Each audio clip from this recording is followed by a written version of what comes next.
Welcome back, students. Today we are going to discuss part 10 of Unit 3, that is Diversity of Life. Before we start the main content, I would like to inform that the images used in our slides are for education purpose only. We respect intellectual property right of original creator and owner of these images.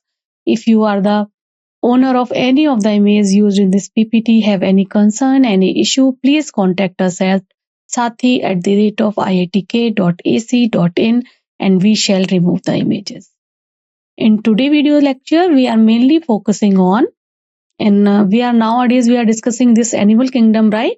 So in today's video lecture, we are mainly focusing on some phylum like mollusks, echinodermata, chordata, and their classes like fishes, amphibia, reptiles, bird, mammalia, and their highlighting characters. Okay, so let's start today's video lecture. The first phylum which today we are going to discuss is phylum Mollusca. Okay, and this is the second largest animal phylum. Second largest one. So which one is the first? First is Arthropoda. Okay, so after Arthropoda, mostly members comes under this phylum Mollusca. Okay, all the mollusks are terrestrial or aquatic in nature, and in aquatic they may be found in fresh water as well as marine water. Okay, they have organ system level of organization. They are having bilateral symmetry. Okay, they are having bilateral symmetry. Triploblastic means all three type of germ layers are there: ecto, endo, and meso. And they are coelomates, means they are having true coelom. Okay, and their body is covered by a calcareous shell. Okay, and this is the unique character, that their body is covered by a unique shell and is unsegmented with a distinct head, muscular foot, and visceral hem. Okay, so this is the main character. Okay, and they are having a short, soft, and spongy layer of skin which form mantle over the visceral hem, and there is a space between them, means there is a space between hump and mantle, and this is called mantle cavity, where actually some feather like gills are present. Okay, and so this is again a unique property of this mollusks, and they are having respiratory and excretory functions, these gills. Okay, their anterior head region has sensory tentacles. Okay, and their mouth contain a file-like respiring organ for feeding, which is called radula. Okay, this is again a main character of mollusk. These are the examples: phyla and octopus, both comes under this phylum mollusk. They are usually dioecious. Dioecious means unicellular. Unisexual means both male and female part are present in different individuals. Those are having male reproductive organ act as a male. Those are having female reproductive organ act as a female. Okay, so they are usually dioecious, or we can say unisexual, and oviparous means they lay down eggs with indirect development. With indirect development means young one is not resemble with the adult one. Okay, they through metamorphosis they gradually convert from one stage to another stage and finally come on to the final stage, that is adult one. Okay, so through metamorphosis, which is a process in which young one transform into adult. So different larval stages are there, different other stages are present in between. So development is indirect. These are the examples. Phyla, already I told you, right? Pearl ostrich. Okay, this sepia, cuttlefish, squid, devilfish, or octopus. You have to remember their scientific names, okay, as well as common name. and tusk shell, chiton. So these are the examples of this. All the animals belong to this phylum. Okay. Next phylum is Echinodermata, and all those animals belong to this phylum have an endoskeleton of calcareous ossicles. That's why this phylum is known as Echinodermata. All the members belong to this particular phylum are marine in nature, okay, with organ level of organization. The adult echinoderm are radially symmetrical, while their larvas are bilateral symmetry. So two type of symmetry are present in their different life period. Okay, adult one are radial symmetry, and the larval are bilateral symmetry. Okay, this is a unique character of Echinodermata. They have two type of symmetry. They are triploblastic and coelomates. Okay, procoelom is present over here. Digestive system is complete. Okay, with mouth on the lower side, or we can say ventral side, and the anus on the dorsal side or upper side. Right? So they have complete digestive system. Okay. The most distinguished feature of this particular phylum is the presence of vascular water system. Water vascular system, which actually help them in their locomotion to capture prey and transport food, and also help in respiration. So this is again a unique character. Water vascular system. Echinoderms, all the members belong to this particular phylum have water vascular system, and this water vascular system, again I'll repeat, help in locomotion, capture the prey, transportation of the food, and in respiration as well. Okay. An excretory system is absent. They don't have a specific excretory system. Okay. Sexes are separate. Reproduction is bisexual mean. Fertilization is usually external. Mostly all the kind of animal which where they are common habitat if water, then mostly fertilization is external. So this by this way you can analyze the type of fertilization they have. Okay. And development is indirect.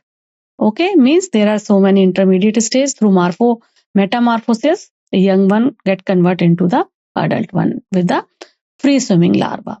In this case also, as in mollusks, right? These are certain examples like starfish, sea orchid, sea lily, sea cucumber, brittle star.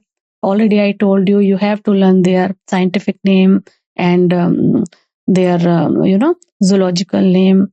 So these are the examples of all those animals belong to this particular phylum. Next phylum is Hemichordata. Hemichordata was earlier considered as a subphylum under Chordata, but now it is placed in as a separate phylum. Okay, under non-Chordata. Okay, and this phylum consists of a small group of worm-like marine animals with low organ system level of organization. Okay, they are bilateral symmetrical, triploblastic, and coelomate animals. The body is cylindrical and is composed of an exterior proboscis, collar, and a long trunk. Okay, so these kind of animals comes under Hemichordata group.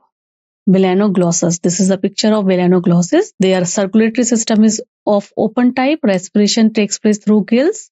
Okay, excretion via proboscis glands. Sex are separate.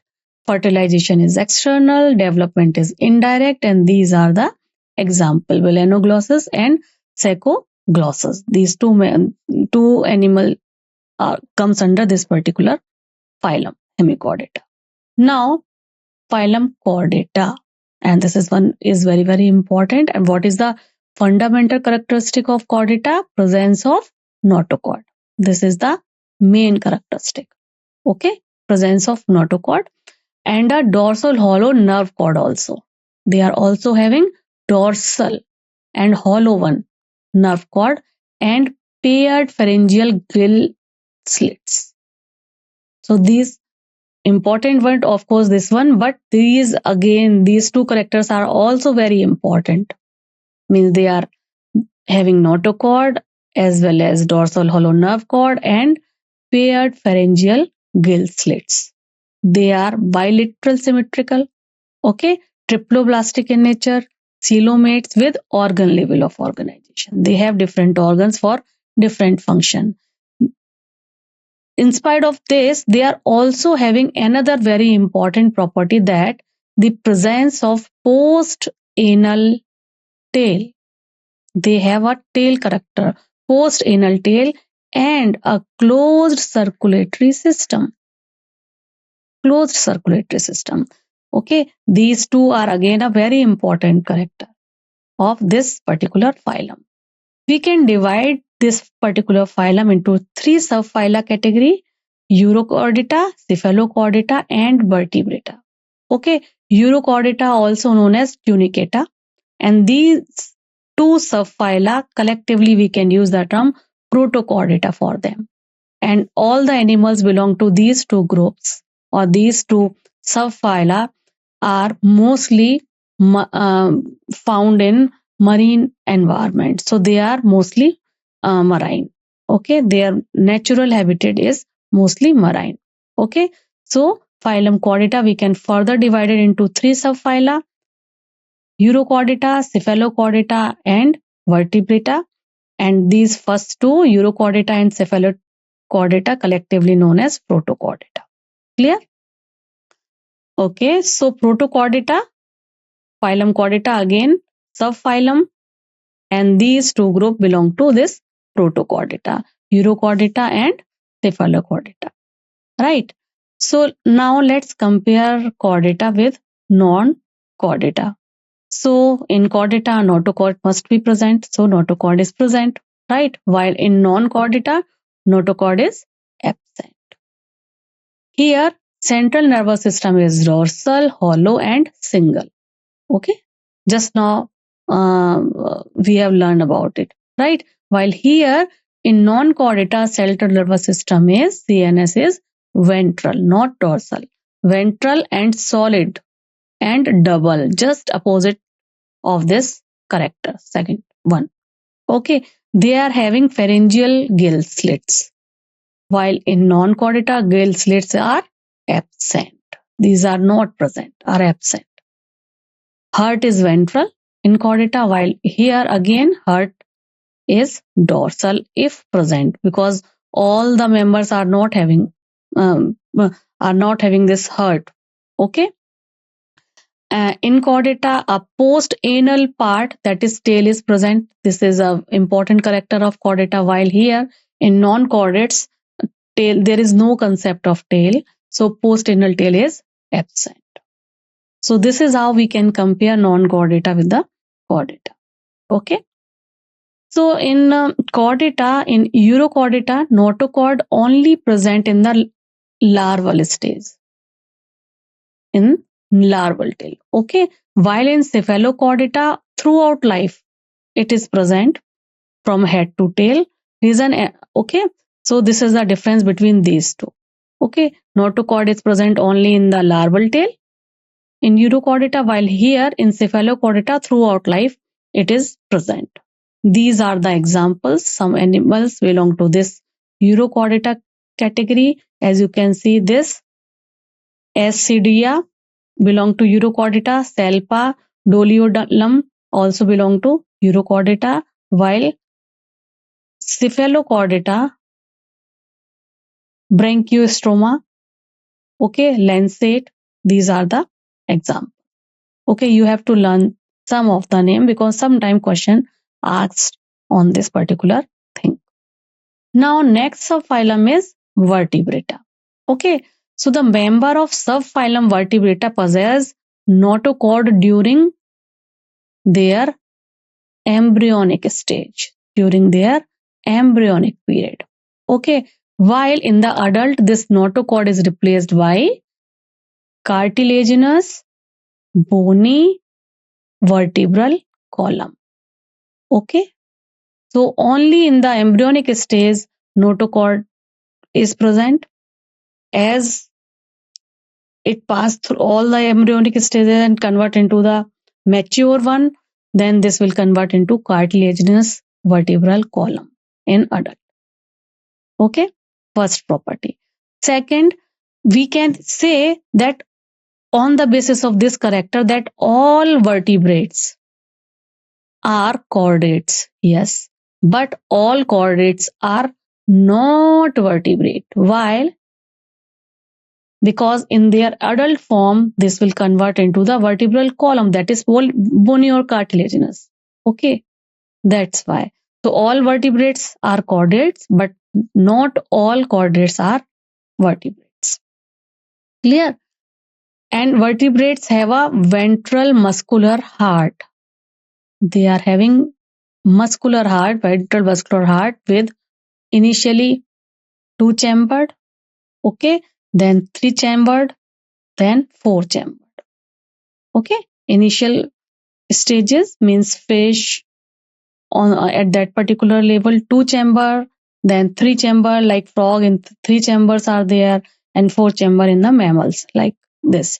But overall we can collectively here at this phylum level we can say they have ventral muscular heart with 2, 3 or 4 chambers.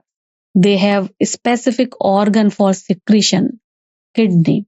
They have small special organs like appendages, or which may be as a fins or limb for their osmoregulation purpose. Okay, so these are the characteristics. We can further divide it into two divisions, agnintha and gnathostoma, which are having jaw comes under gnathostomata, while those are not having jaw comes under agnintha category. Okay, further class, one class is there, that is cyclostomata, comes under this particular category, while we can further divide this gnathostomata in two superclasses, that is species and tetrapoda. Those who are having fins comes under this species superclass, while those are having limbs comes under tetrapoda. Further, when we can classify fishes into two different classes, chondriocthyles and ostricthyles. ठीक है? And tetrapoda further classify into 4 classes: amphibia, reptiles, aves, and mammals. Okay, so first class is cyclostomata. All the living members of this particular class are ectoparasite in nature, and these act as ectoparasite on some fishes. Okay, they are having elongated body, as you can see in this picture, and they bearing 6 to 15 pair of gill slits. Okay, and this, what is the function of this particular gill slits? Respiration. They are having 6 to 15 pairs of gill slits for respiration. Okay, cyclostomes have a sucking and circular mouth. Sucking and circular mouth without jaw. They are not having jaw. This is the main feature. That's why it belongs to this particular class. Okay, so cyclostomes have a sucking and circular mouth without jaw. Okay, their body is devoid of scales. There is no scales and paired fins. Cranium and vertebral column are cartilaginous. Okay, their cranium and vertebral column are cartilaginous. Circulation is closed type. Cyclostomes are marine in nature, but they migrate for spawning to fresh water, means to lay down their egg. Lay down their egg. They have to move in fresh water. Okay, so after spawning, within few days they die, and their larvae after metamorphosis return to the ocean. Okay, so this is how their life cycle goes to continue. Okay, there are some members like lamprey and hagfish belong to this particular class. Clear? Next class is chondriocthyles. They are marine animals with streamlined body and having cartilaginous endoskeleton. Okay, they are having cartilaginous endoskeleton and mostly they are marine. Okay, their mouth is located ventrically and notochord is persistent in these animals throughout their life. Okay, gill slits are separate and without operculum, means gill cover. They are not having operculum or gill cover. Their skin is tough, containing minute placoid scales. Teeth are modified placoid scales which are backwardly directed. So their teeth are modified placoid scales which are backwardly directed. Okay, these are the example of some cartilaginous fish belong to this particular class. As you can see, their jaw are very powerful. Okay, these animals are predaceous due to the absence of air bladder. They have to swim. They are not having air bladder, so they have to swim constantly to avoid sinking. Okay, if they want to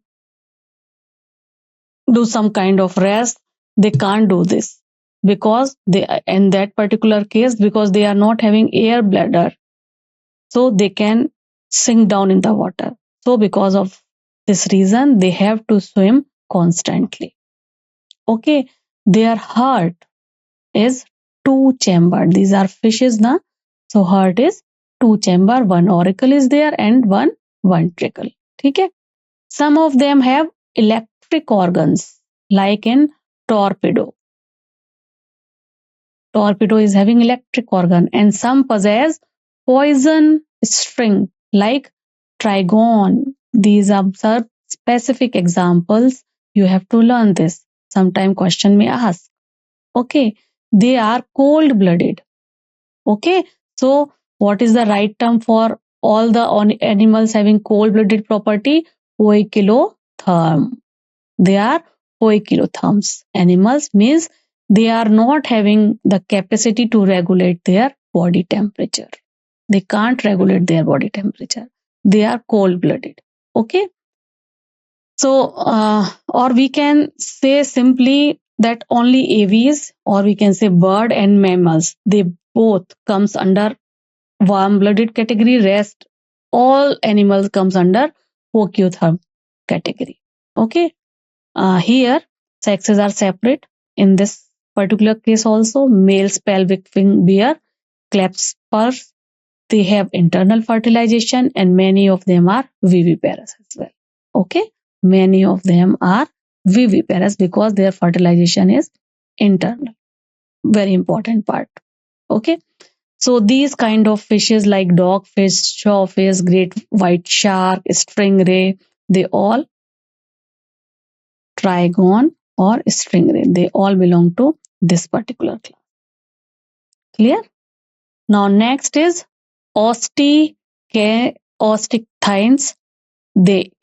This particular class include both marine as well as freshwater fish. They are having bony endoskeleton, not cartilaginous, bony endoskeleton. These are the animals. Okay, their body is streamlined. Okay, mouth is mostly terminal, as you can show in this picture. They are having 4 pair of gills. How many gills? 4 pairs of gills, which are covered by a operculum or gill cover. Okay, skin is covered by cycloid scales. Okay, skin is covered by cycloid scales. Air bladder is present in this particular class, so they can rest. All the members belong to this class. They can rest. They cannot sink because they are having air bladder for air buoyancy. Okay, so the presence of air bladder provide them buoyancy, regulate their buoyancy. These are the examples of bony fish, hippocampus and cutla. Okay, both belong to this particular class. Heart, again, these are again in a type of fishes. So their heart is two-chambered, one auricle and one ventricle. Again, poikilotheriums, they are cold-blooded. Okay, their sexes are separate. Fertilization is external. They are mostly oviparous. While in previous class, mostly are viviparous, right? And development is direct. Okay, development is direct. Means there is no metamorphosis. Okay, and these are the examples like flying fish, seahorse, rohu, libio, katla, okay, magoon, fighting fish, anglefish. So these are the examples. These two examples belong to aquarium fish category. These three examples belong to freshwater category. And these two examples like flying fish and hippocampus belong to marine category. Hippocampus is also known as sea horse, right? Now next class is amphibia.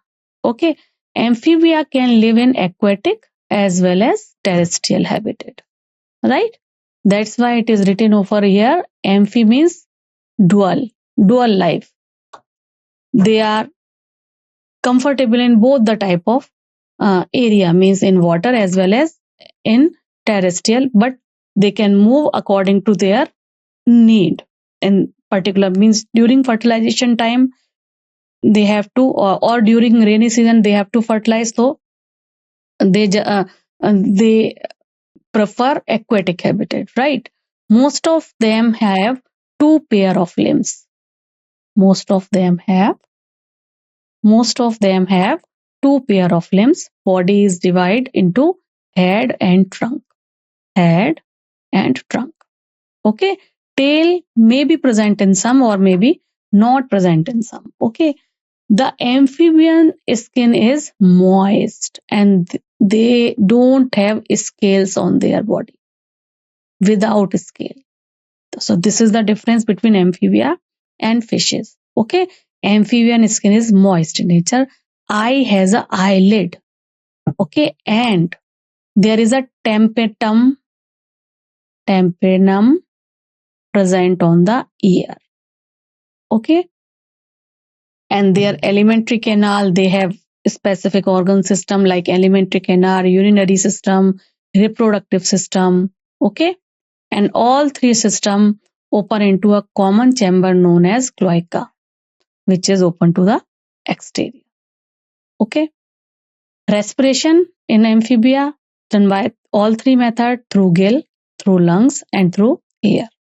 Okay. So respiration is by gills, lungs, and air, skin.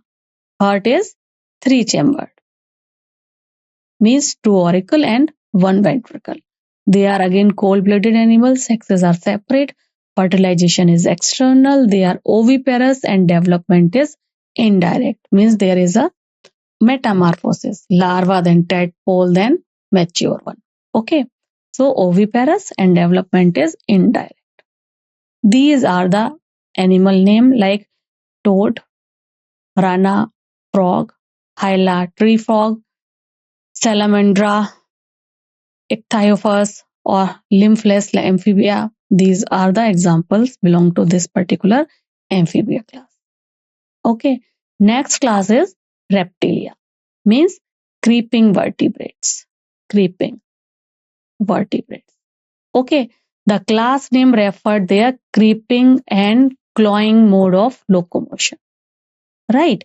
They are mostly terrestrial animal and their body is covered by dry and cornified skin. They are having epidermal scales on their body. Okay. They do not have external ear opening. There is no pinna, nothing. They do not have external ear opening. Tympanum represent ear in this class also. Limbs, when present, are two pairs. If present, in some animals, limbs are present. Heart is usually three-chambered, but in crocodile, this is the exception. Heart is four-chambered. Okay, Reptiles are again poikilotherms, means cold-blooded animal. They cannot regulate their body temperature. So, what kind of animal belong to this particular class? Snakes, different kind of snakes, lizard, crocodile, okay, alligators, they all belong to this particular class. And snake and lizard, they can shed down their scales as a skin cast. Their sexes are separate, fertilization is internal, they are oviparous, and development is direct. These are the examples like turtle, tortoise, garden lizard, alligator, viper, wall lizard, crocodile, tree lizard, okay, cobra, NASA, this is the scientific name. Again, I'll repeat, you have to learn their scientific name as well. Okay, these are the examples of the animal belong to this particular class. Okay, these are some pictures of some reptiles. Okay, now let's discuss difference between amphibia and reptile class on the basis of their some important character. Like skin type in amphibia, skin is smooth and moist, while in reptiles, skin is non-granular and this one is dry in nature. Scales is present only in reptiles. These are absent in amphibia. Fertilization is external because these are also present in the water, right? So fertilization is external, while in reptiles, fertilization is internal. Clear? Now, next class is aves, in which all the bird belong to this particular class, aves. So birds are feathered and birds are warm-blooded, means they are able to maintain a constant body temperature. They can regulate their body temperature, and this is the peculiar character belong to bird and mammals. Okay, their forelimb are modified into the wings, right? And most of them can fly, but there are some flightlet birds also, like ostrich. Their hind limb are adapted for perching, walking, or swimming. Okay, they cannot fly, but their hind limb are adapted for perching, walking, or swimming. Heart is four-chambered. Till reptile, heart is three-chambered, but in crocodile, four-chambered. But right now onwards, from class aves onwards, heart is four-chambered. Okay, and their body is covered with feathers. Jaw is modified into the beak or toothless. They don't have teeth, right? Endoskeleton, again, this is important point. Endoskeleton is fully ossified, means bony, and long bone. Their long bones are hollow with air cavity, which help them to in flying, right? So endoskeleton is fully ossified and long bones are hollow with air cavity or pneumatic. Regarding digestive tract of birds has additional chambers, the crop and gizzard. Heart is completely four-chambered. They are warm-blooded. Homeothermous is the right term for all the animals who can regulate their body temperature, means aves and mammals. So they are homeothermous animals. They are able to maintain their constant body temperature. Respiration via lungs only. Air sacs are connected to lungs. Supplement respiration. Sacs are separate. Fertilization is internal. They are oviparous and development is direct. All the bird like crow, pigeon, parrot, penguin, peacock, ostrich, vultures, they all belong to class aves. These are some pictures of aves class. Some members belong to this particular class. Okay. Scientific name of this more is pavo. Okay. And these are other birds. Now let's discuss the highest level of categorization, or we can say class Mammalia. And what is their unique feature? Presence of mammary gland. Okay, so mammals are the most advanced group of animal with a very well developed brain. Very well developed brain. Okay, so this is the advanced group of animal.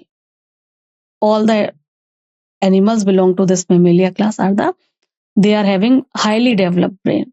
The most unique property of this class is the presence of milk producing glands, that is mammary gland, by which young one are nourished.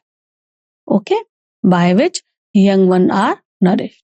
Skin of mammals is unique because their skin is having hairs, their skin is having sweat gland and oil glands as well. So they are having different kind of skin. And another important property is they are having external ears or ear pinna. Okay, so how can we distinguish which kind of animal is having external ear or not? All those animals belong to class Mammalia. They are only having this property, external ear property. Okay, other remaining are not having this property. So so they are having ear pinna, external ear or pinna present. Different type of teeth are also present in their jaw. This is again a very important property they are having.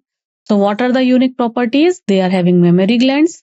Their skin is unique. Their skin is possessing hair, sweat gland and oil glands. They are having external ear. They are having different type of teeth present in their jaw. Heart is four chambered. Yes. They are homeothermous, means they are warm blooded. Respiration by lungs. Sexes are separate and fertilization is internal. They are viviparous.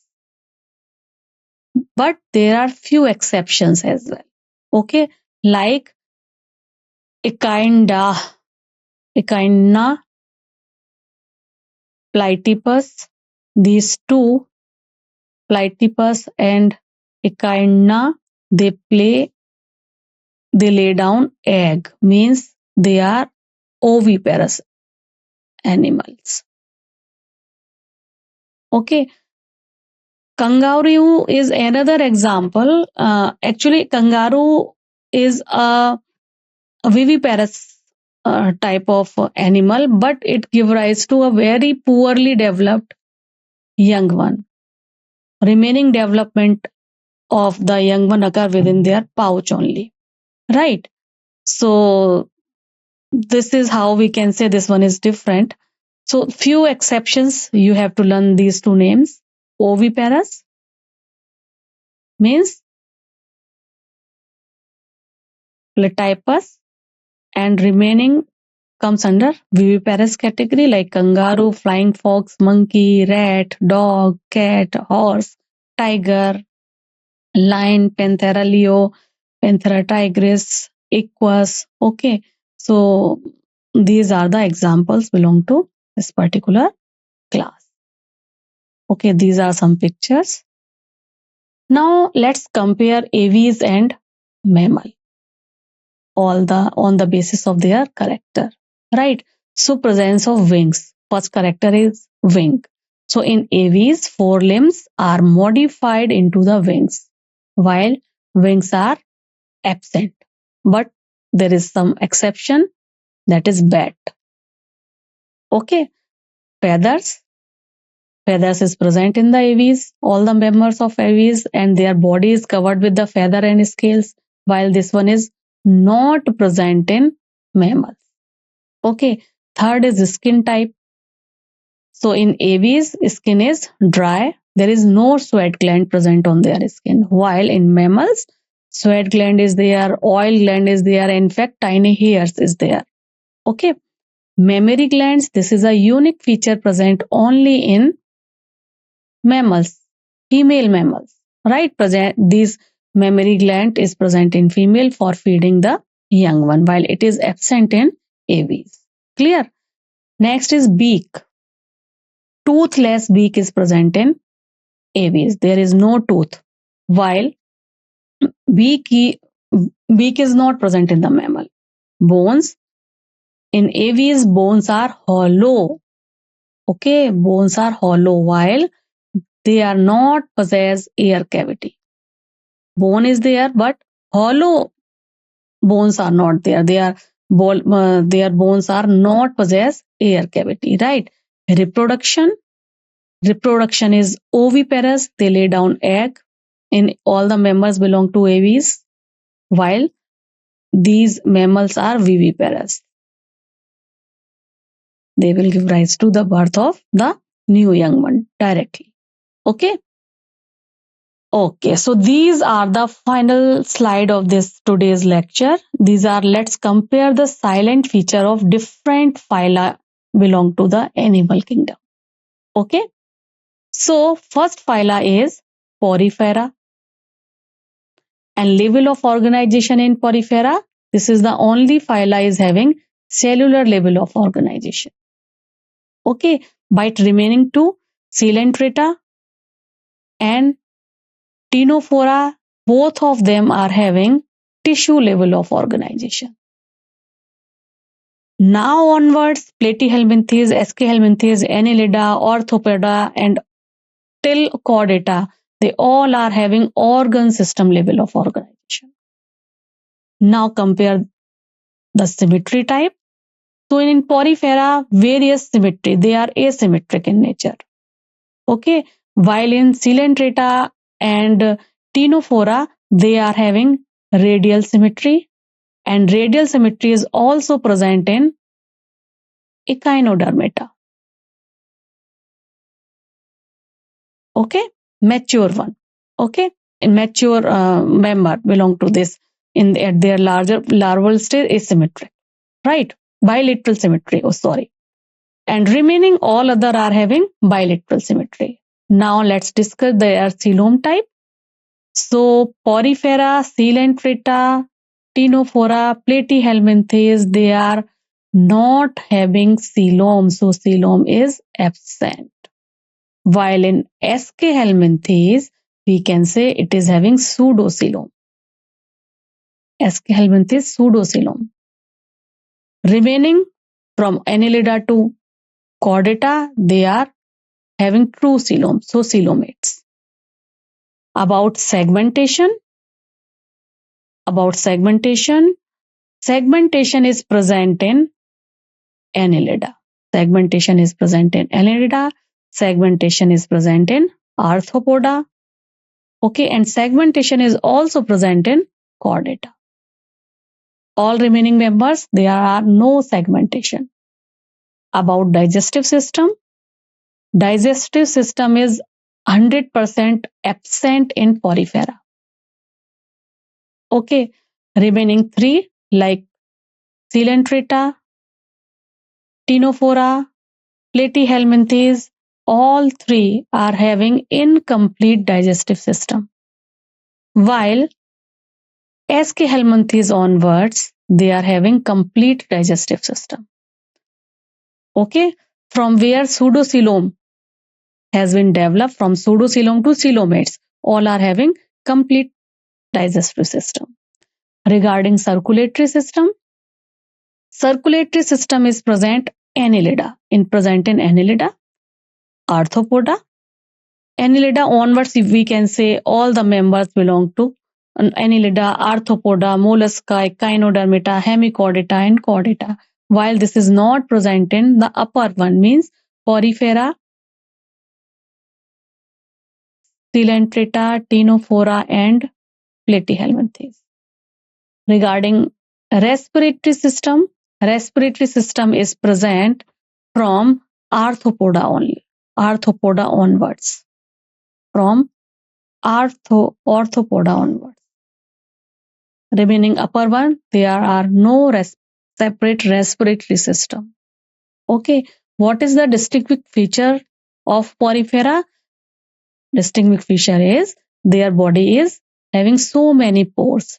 There are so many pores is present on their body and canal in walls.